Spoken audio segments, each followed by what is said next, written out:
Introduction to the hidden reality of ancient Greece. When we think of ancient Greece, it's easy to picture philosophers in flowing robes, debating democracy and freedom under the shade of olive trees. But here's something you might not know.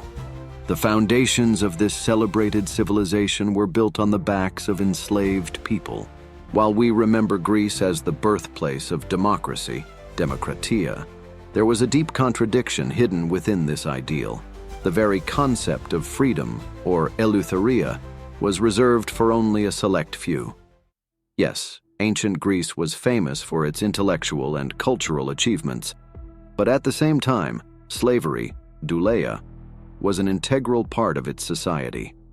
This institution wasn't just a footnote in history. It was central to the economy and social hierarchy. But here's the kicker. How could a society that celebrated freedom so passionately simultaneously justify enslaving a large part of its population? That's the paradox we'll be exploring. A society renowned for its contributions to political philosophy, yet deeply reliant on a brutal system of forced labor. It's a contradiction that will challenge everything you think you know about ancient Greece. Now, buckle up as we dive into the complexities of slavery, its impact on the economy, the lives of the enslaved, and how this dark underbelly shaped the very fabric of Greek society. But first, let me ask you, is a society truly free if its prosperity is built on the suffering of others? Something to ponder as we move forward. The nature and variety of slavery. Slavery in ancient Greece was not a one-size-fits-all system. In fact, the ways in which people were enslaved and the types of work they did varied greatly. Let's break it down. Most slaves were acquired through warfare. When Greek city-states, polis, went to battle, the defeated often faced enslavement. This wasn't just for prisoners of war. Entire populations could be enslaved, creating a steady influx of laborers. But war wasn't the only way people ended up in chains. Debt could lead to slavery, too. Imagine owing more than you could pay back and suddenly finding yourself, or worse, your children, being sold off to cover the debt. In some cases, children born to enslaved mothers were automatically considered slaves, perpetuating the cycle of servitude for generations. A pretty grim inheritance, wouldn't you say? The types of slavery in Greece ranged widely. Household slaves, oikotai, served as domestic helpers, sometimes forming close relationships with their rai. This proximity to their owners could occasionally result in better treatment, and in rare cases, even freedom. Other slaves worked in agriculture, tending fields and vineyards, or in crafts, supporting workshops. But the worst conditions were faced by those toiling in mines, such as the silver mines at Laurium. The work was grueling, and the chances of survival were slim. Now, here's something worth noting. Not all slaves had the same experiences, and some even had a degree of social mobility. A few slaves managed to save enough money to buy their freedom or earned it by gaining the trust of their masters. It wasn't common, but it happened. This highlights the fluidity in the lives of some enslaved individuals, though the vast majority faced lives of hardship with little hope for change. So, what did this diversity of slave roles mean for Greek society as a whole? Let's just say it complicated things. Understanding these distinctions is key to grasping the nuances of Greek slavery. Different roles meant different conditions, and that's what we'll dive into next. The economic impact of slavery. Let's get straight to it.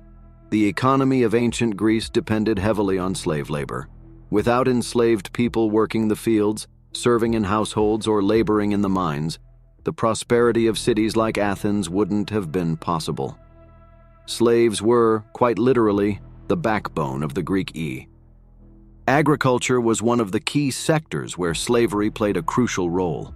Large estates needed vast numbers of workers to cultivate crops like olives, grapes, and wheat. These products weren't just for local consumption, they were vital for trade. The surplus created by slave labor allowed Greek city-states to export goods and generate wealth, making Greece a key player in regional commerce. Without slaves, the agricultural output would have been severely limited, which in turn would have affected food availability and trade networks. But agriculture wasn't the only area where slaves were indispensable. Many Greek artisans and craftsmen relied on enslaved workers in their workshops. From pottery to textiles, slaves were the hands behind many of the goods that fueled the Greek economy. Even merchants benefited, as slaves often assisted in managing trade affairs, helping their master. With slaves doing the heavy lifting, free citizens had more time to engage in politics, philosophy, and cultural pursuits. Now let's not forget about the mines, particularly those in Laurium. These silver mines were essential to Athenian wealth, funding their impressive fleet and military power. But life in the mines was hellish. Enslaved workers faced deadly conditions, confined to dark, cramped spaces, working endlessly to extract precious metals. Their labor not only financed the grandeur of Athens, but also propped up its political dominance over rival city-states. This reliance on slave labor wasn't just an economic issue. It bled into the political sphere as well. Wealthy citizens, who often owned large numbers of slaves, wielded significant political influence. In Athens, for instance, the wealth generated from slavery allowed the city to fund its democratic institutions. Ironic, right? The very system that promoted freedom for its citizens was built on the exploitation of others. But here's where things get tricky. This economic reliance on slavery created a social divide. While the free citizens thrived and enjoyed their democracy, the enslaved toiled in the shadows. The stark contrast between the free and the enslaved raises questions about the moral fabric of Greek society. How could a people so invested in the concept of freedom ignore the chains that held so many captive? Let's dig deeper into this in the next section, where we'll explore how the rights, or lack thereof, of slaves played into this dynamic. Rights and treatment of slaves. In ancient Greece, the concept of rights for slaves was almost non-existent. Slaves were considered property, much like livestock or tools, and their treatment depended largely on the temperament of their owners. There were few legal protections for slaves, and they were at the mercy of their masters' whims. This meant that a slave's life could range from relatively tolerable, if they had a more benevolent master, to brutally harsh, especially for those working in fields or mines. Household slaves, or oiketai, often lived in close quarters with their masters and could develop relationships with them, though these relationships were almost always built on dominance and subjugation. That said, household slaves were generally better off than those laboring in agriculture or mining, and some even had the possibility of earning their freedom through exceptional service or by being granted manumission, apophora. In some cases, household slaves might receive small payments or tips, which could allow them to save money to buy their freedom. However, this was the exception rather than the rule. Contrast this with the fate of slaves in the mines or on large agricultural estates. These slaves often faced incredibly harsh conditions, working long hours under the hot sun or deep underground, where injuries and death were common. The physical demands were extreme, and the level of care provided by owners was minimal at best. For these slaves, there was little hope of escape from their circumstances, and their lives were usually cut short by the grueling labor they were forced to endure. It's important to note that there were legal frameworks that could, in theory, govern the treatment of slaves, though these laws were weak and rarely enforced. For example, in Athens, there were laws against excessively harsh treatment, and masters could technically be prosecuted for abusing their slaves. However, such cases were rare, as slaves lacked the legal standing to bring a case to court, and few citizens would take up a case on their behalf. The power dynamics were heavily skewed in favor of the master, and the general view was that slaves were tools of labor, with no inherent rights of their own. This leads us to the broader social perception of slaves. Slavery was not just tolerated, but deeply embedded in the cultural fabric of Greek life. Slaves were often viewed as inferior beings, naturally suited for servitude. Philosophers like Aristotle even argued that some people were natural slaves, destined to be ruled due to their supposed lack of rational capacity. This belief helped to justify the system and made it easier for citizens to ignore the ethical implications of owning another. The daily life of a slave, therefore, was entirely contingent on their role and their master's disposition. A household slave might have a semblance of stability and, in rare cases, a path to freedom, while those in more labor-intensive roles faced a bleak existence. This variability in the experiences of slaves highlights the complexity of the institution and its deep entrenchment in Greek society. Slavery and social structure. Slavery was more than just a labor system in ancient Greece. It was a fundamental component of the social hierarchy. The existence of slaves reinforced the sharp divide between free citizens, polites, resident foreigners, metics, and the enslaved population, douloi. This stratified system was not only a reflection of economic roles, but also a deeply ingrained cultural belief in the natural order of things. At the top of the social pyramid were the polites, the free citizens who had full political rights.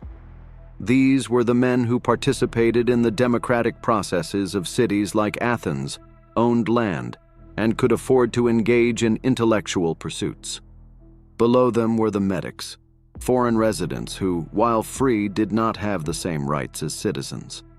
They were often merchants, craftsmen, or tradesmen, and though they played important roles in the economy, they were excluded from the political life of the city. At the very bottom were the slaves, who had no rights and were seen as the property of their masters. Slaves were the invisible force that kept the Greek economy and society running smoothly, but they also served another crucial function. They defined the freedom of the free citizens. The very existence of slavery allowed Greek citizens to enjoy leisure, participate in public life, and pursue intellectual and cultural activities. In other words, slavery wasn't just a necessity for economic productivity. It was integral to the lifestyle that free citizens prized so highly. What's particularly striking about this social system is how unquestioned it was by most people at the time. The hierarchy of master and slave was seen as part of the natural order.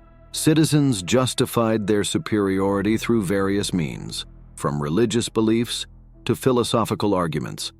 Some citizens believed that their status was divinely ordained, while others, like Aristotle, provided intellectual justifications for slavery by arguing that certain people were naturally inferior and thus destined for servitude. But here's the catch. While most slaves were kept at the bottom of this hierarchy, there were rare cases of upward mobility. As mentioned earlier, household S. Freeing a slave was often seen as an act of generosity or a reward for loyalty, though it was far from common. Freed slaves, known as libertoi, still had limitations on their rights, but their status was certainly an improvement compared to their previous life. They could even own property and, in some cases, integrate into society as metics. The rigid social structure in Greece wasn't only about who did the labor. It also shaped how people interacted and viewed each other. Free citizens saw themselves as inherently superior to both slaves and metics, which reinforced the idea that wealth, status, and freedom were interlinked. This entitlement fostered a social environment where even the most basic human rights were denied to an entire class of people, simply because they were born into the wrong circumstance or captured in war. This societal model set the stage for how daily interactions and public life were organized in Greek city-states. The hierarchical structure was deeply woven into the fabric of Greek life, and it reflected in everything from politics to family life. Understanding this framework is essential to grasp the contradictions that permeated Greek society, especially in a culture that celebrated democratic ideals and personal freedom. but only for a select few. Cultural contributions of slaves. Slavery in ancient Greece wasn't only about labor. It also had a profound impact on the cultural and intellectual development. While slaves were often relegated to menial tasks, many of them played key roles in artistic, intellectual, and even religious activities. In fact, some of the greatest cultural achievements of ancient Greece might not have been possible without the contributions of enslaved individuals. For example, skilled slaves worked as artisans, sculptors, and potters, producing some of the most exquisite works that have come to define Greek art. These enslaved craftsmen, though uncelebrated in their own time, were responsible for creating statues, pottery, and other artistic works that adorned Greek temples, homes, and public spaces. While their masters often took the credit for these masterpieces, the hands behind the art belonged to slaves. Slaves also played an important role in the development of literature and education. Enslaved tutors were commonplace in wealthy households, where they were tasked with educating the children of these tutors, often captured from foreign lands and cultures, brought with them knowledge of languages, mathematics, and philosophy, contributing to the intellectual growth of their young students. This role gave certain enslaved individuals a unique place in Greek society. They were valued for their knowledge and education, even if they were never truly free. The theater, a cornerstone of Greek culture, also saw the contributions of slaves. While the actors themselves were usually free citizens, slaves were essential in the production of plays, from setting up the stage to assisting in the performance. Greek dramas often portrayed slaves as characters, sometimes sympathetically, sometimes as comic relief. Interestingly, these portrayals of slaves in Greek theater provided commentary on their role in society, offering subtle critiques of the institution of slavery while reinforcing it at the same time. Religiously, slaves could part. Festivals and religious celebrations in ancient Greece were community-wide events, and while slaves were often excluded from the main ceremonies, they were sometimes allowed to participate in secondary roles.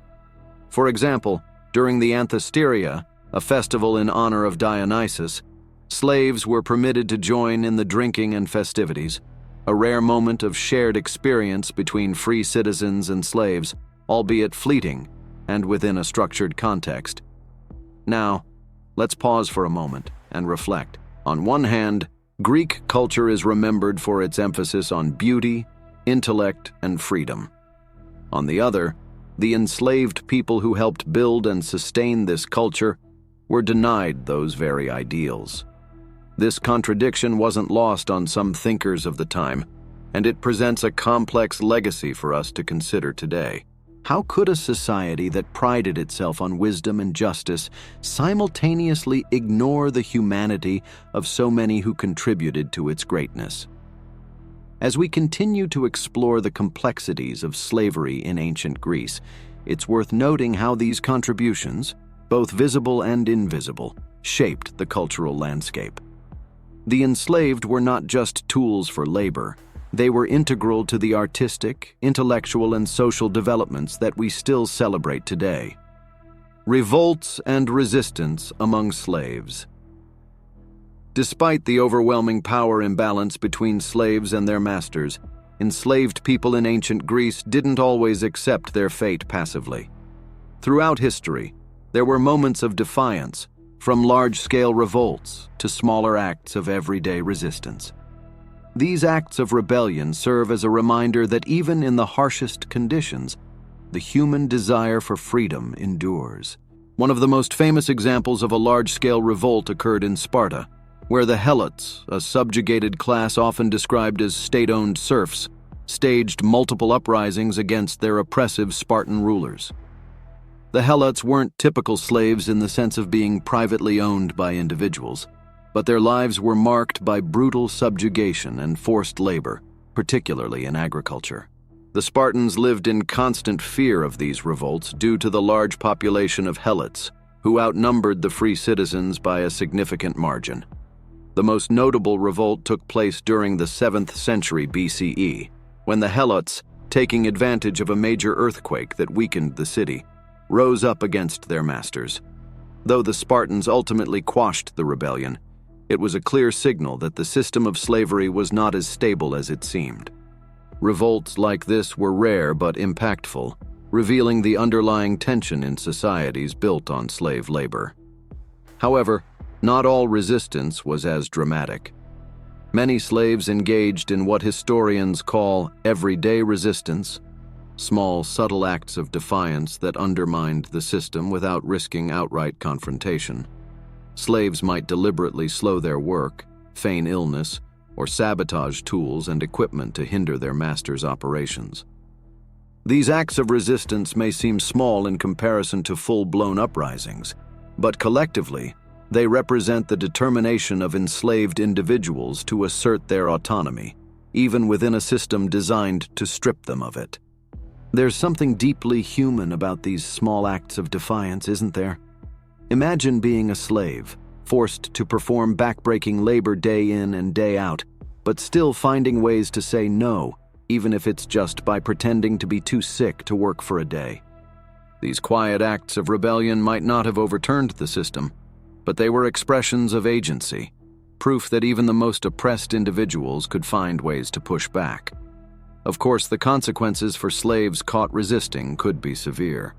Punishments ranged from physical beatings to more extreme measures, such as execution or being sold to harsher working conditions, like the mines. The fear of such reprisals kept most slaves from attempting open rebellion, and those who did risk everything knew the odds were stacked against them. Yet the fact that revolts and acts of resistance occurred at all highlights the fragility of the institution of slavery and the resilience of the human spirit. Interestingly, these revolts and resistance efforts had wider implications for Greek society as a whole. In places like Sparta, the fear of Helot uprisings led to a culture of extreme militarization and control. The Spartans had to maintain a constant state of readiness, not only to defend themselves from external threats, but also to suppress internal dissent. This atmosphere of paranoia is one of the reasons why Sparta became such a highly disciplined and militaristic society. The system of slavery forced them to live in fear of their own oppressed population. Revolts, however rare, served as a reminder that even the most entrenched systems of power were vulnerable to disruption. And while few of these acts of resistance succeeded in bringing about major changes, they left a lasting impact on the psyche of Greek society. They forced the ruling class to confront the uncomfortable reality that the enslaved were not simply passive tools, but people with the same desire for freedom as anyone else. Philosophical perceptions of slavery. When it comes to the intellectual heavyweights of ancient Greece, names like Aristotle, Plato, and Socrates, it's easy to assume that their views on ethics, justice, and human dignity would lead them to condemn slavery. However, the reality is much more complex and, frankly, disappointing. The philosophical justification for slavery in ancient Greece not only upheld the institution, but often reinforced its legitimacy within society. Let's start with Aristotle. In his work, Politics, Aristotle made a case for what he called natural slavery, physé du loi. According to him, some people were simply born to be slaves, lacking the rational capacity to govern themselves. He argued that these natural slaves were better off being ruled by those who possessed superior intellect and reason, essentially saying that slavery was a natural and beneficial relationship for both parties. Convenient for those in power, wouldn't you say? Aristotle's views weren't universally accepted, but they were deeply influential in justifying the institution of slavery in Greek society. He saw it as part of the natural order of things, a belief that provided intellectual backing for a practice that was, in reality, based on conquest, exploitation, and economic convenience. Aristotle's ideas on natural slaves were not only a way to maintain the status quo, but also to ease the moral discomfort that might arise from enslaving other human beings. Plato, Aristotle's mentor, had a slightly more nuanced view. In his famous work, The Republic, Plato discusses justice and the ideal society but doesn't dwell much on the issue of slavery. While he doesn't defend the idea of natural slavery as strongly as Aristotle, he also doesn't call for its abolition. Plato's focus was more on the philosopher king and the idea of a well-ordered society, leaving the institution of slavery largely unquestioned. He does, however, acknowledge that in an ideal society, there would be less need for slaves. But in practice, he didn't advocate for the elimination of the practice. Socrates, known for questioning everything, is perhaps the most disappointing in this regard. Though his dialogues are filled with questions about virtue, justice, and the good life, there is little record of him directly challenging the institution of slavery. Given his reputation as a philosophical gadfly who prodded people to examine their beliefs, it's striking that slavery was not one of the social structures he actively interrogated. Whether this was because he accepted it as a part of life or simply didn't consider it a pressing issue is unclear, but it's a notable omission in his otherwise rigorous questioning of society's values. But the story doesn't end with these three thinkers. There were other philosophers who did wrestle with the ethical implications of slavery. The Stoics, for example, who came later, held that all human beings were equal in their capacity for reason, and that external circumstances like social status were irrelevant to a person's moral worth. This was a radical idea at the time, but even the Stoics didn't go as far as to call for the outright abolition of slavery. Instead, they urged masters to treat their slaves kindly and with a sense of moral responsibility, an improvement perhaps, but far from a revolutionary stance. What's fascinating, though, is that the very same intellectual tools used by philosophers to justify slavery could also be turned against it. Ideas about justice, equality, and virtue, which were central to Greek philosophy, created a tension within the system. Some philosophers hinted at the contradictions inherent in a society that prized freedom and wisdom, while simultaneously denying those same values to a large portion of its population. This tension didn't lead to widespread abolition movements, but it did sow the seeds of moral questioning that later civilizations would pick up on. The philosophical perceptions of slavery in ancient Greece reflect the complex interplay between ethics and practicality. While intellectuals could theorize about the ideal society, in practice, they often bowed to the realities of economic and social power. The institution of slavery was deeply entrenched, and even the greatest minds of the time high.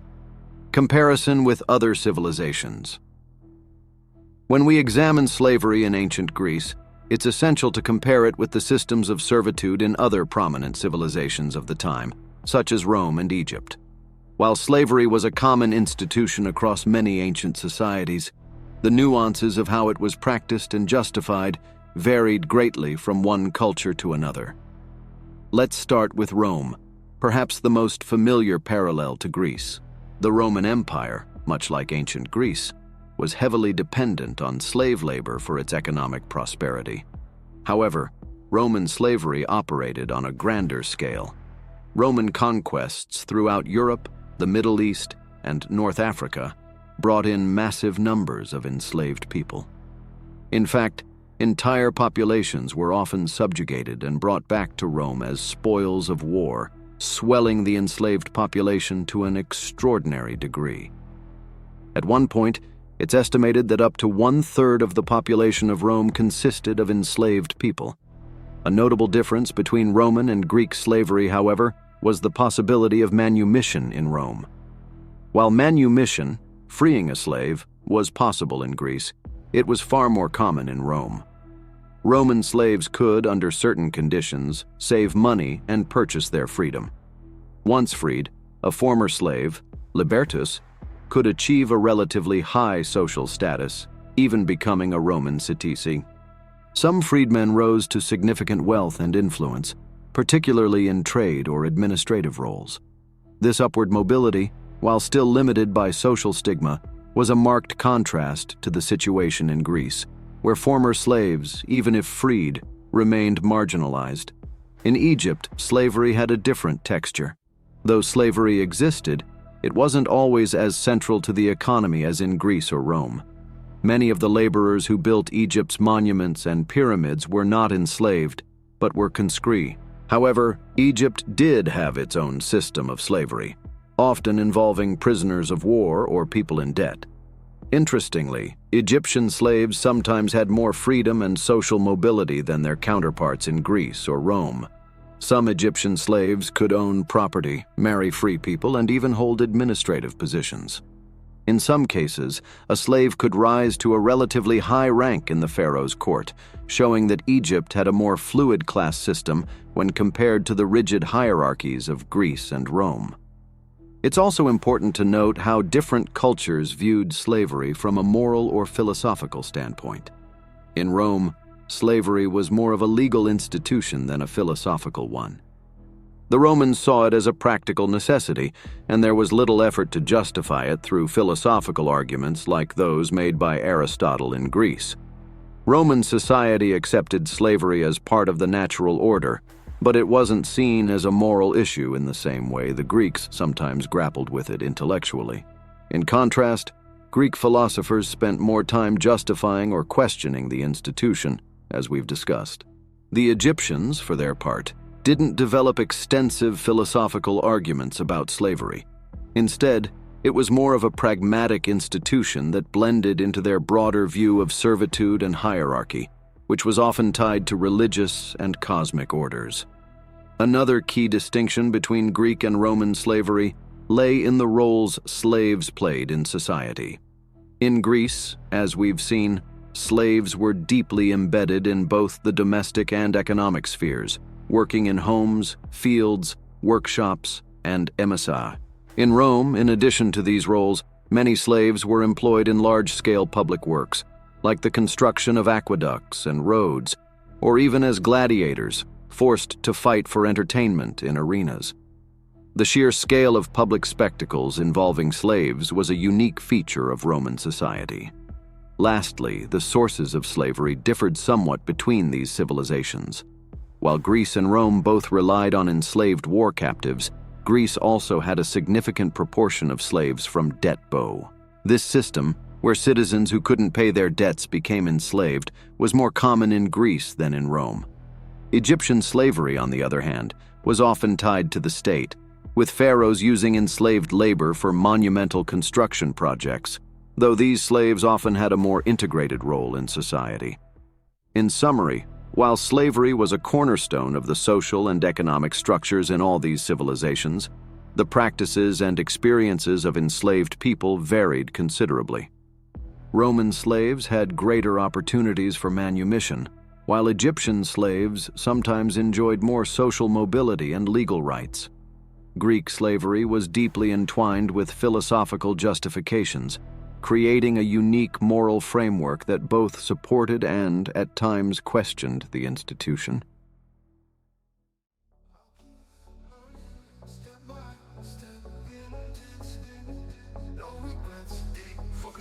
When life's challenges come my way, paused and soft, I'll be ready for that day. Very calm, echoing the voice, but still close. Strength and wisdom by my side. Intense, strong, no fear to face, nowhere to hide. Intense. I subscribe to this channel, click like today. Because content like this just lights my way. Intense and slow.